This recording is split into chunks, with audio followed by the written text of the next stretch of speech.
Hello students, welcome to our YouTube channel science word. तो आज हम लोग बात करने वाले हैं TIR वाइवा क्वेश्चन, जो कि हम लोगों का TIR प्रैक्टिकल से रिलेटेड है। तो हम लोग स्टार्ट करते हैं वीडियो को पहले क्वेश्चन से। तो पहला क्वेश्चन जो पूछा जा सकता है directly, it is from your practical, what is total internal reflection and its condition. तो total internal reflection is a phenomena of light, जिसमें हम लोगों की जो लाइट रे होती है वो डेंसर मीडियम से रेयर मीडियम की तरफ जाती है। तो क्या होता है, हम लोगों का रे वापस सेम मीडियम में वापस आ जाती है। तो इसके कंडीशन क्या है, पहला तो light is travelling in from denser medium to rare medium, denser medium से रेयर मीडियम की तरफ जानी चाहिए। और दूसरी कंडीशन क्या है कि हम लोगों का इंसिडेंस एंगल ग्रेटर होना चाहिए क्रिटिकल एंगल से TIR के लिए। अगर इंसिडेंस एंगल ग्रेटर नहीं होगा तो हम लोगों का TIR ना होके रिफ्रैक्शन का फिनोमिना हो जाएगा। दूसरा क्वेश्चन आता है, आप लोग यूज़ करते हो TIR में एक इंस्ट्रूमेंट होता है ऑप्टिकल, उसको कहते हैं स्पेक्ट्रोमीटर। तो आप लोगों से क्वेश्चन पूछा जाएगा व्हाट इज़ स्पेक्ट्रोमीटर एंड इसके मतलब क्या क्या कंपोनेंट्स हैं, पार्ट्स क्या हैं।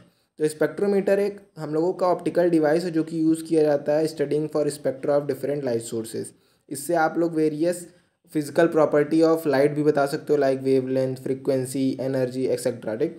और इसमें हम लोगों का कोलरीमीटर होता है, प्रिज्म टेबल होता है, टेलीस्कोप होता है, आई पीसेस के बारे में भी आप लोग इससे पढ़ सकते हो। इससे आपके लिए क्वेश्चंस बन जाता है कितने टाइप के आई पीसेस होते हैं।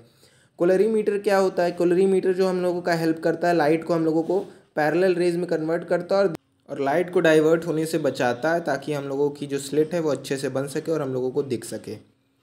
अब आते हैं हम लोगों के लीस्ट काउंट ऑफ स्पेक्ट्रोमीटर में, जो कि आप लोगों को निकाल के दिखाना पड़ेगा। तो लीस्ट काउंट कैसे निकालते हैं, एक आपको आइडिया दे देता हूँ कि लीस्ट काउंट होता है smallest division on main scale upon total number of division on vernier scale या फिर सर्कुलर स्केल आप कह सकते हैं।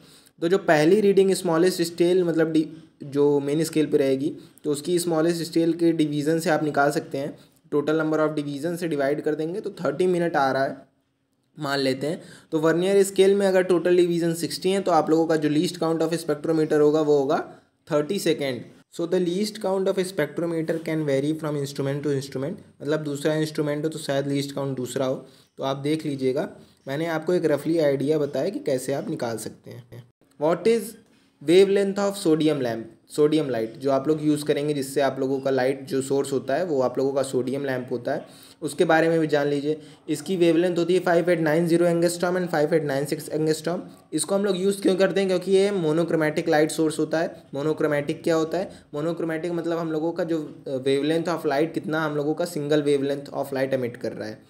अब आप तो बता रहे हैं कि ये दो आप वेवलेंथ बता रहे हैं 5890 and 5896, then how it is monochromatic. तो the difference between this wavelength is 6 angstrom, यानी 6 × 10⁻10 मीटर, जो कि बहुत स्मॉल है। सो हम लोग कह सकते हैं कि ये मोनोक्रोमैटिक है। Next question is what is dispersion. अब तो ये आप लोग शायद जानते होंगे कि जो वाइट लाइट होती है it is compose of 7 colours, 7 light colours. तो हम लोगों का जो प्रिज्म होता है उससे अगर हम लोग पास करते हैं लाइट को तो then it breaks into 7 colours.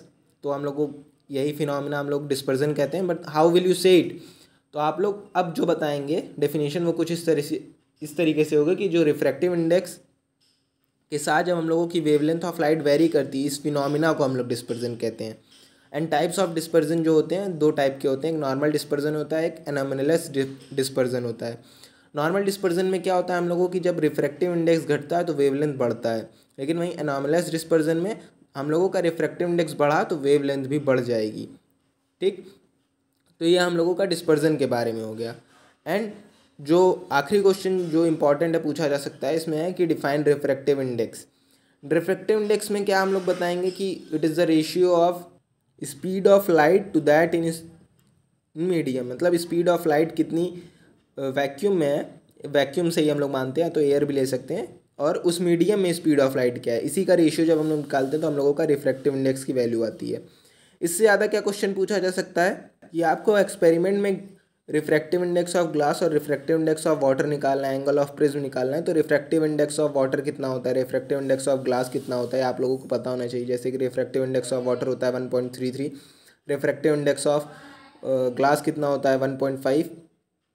तो ये सब आप लोगों को पता होना चाहिए ऑलरेडी।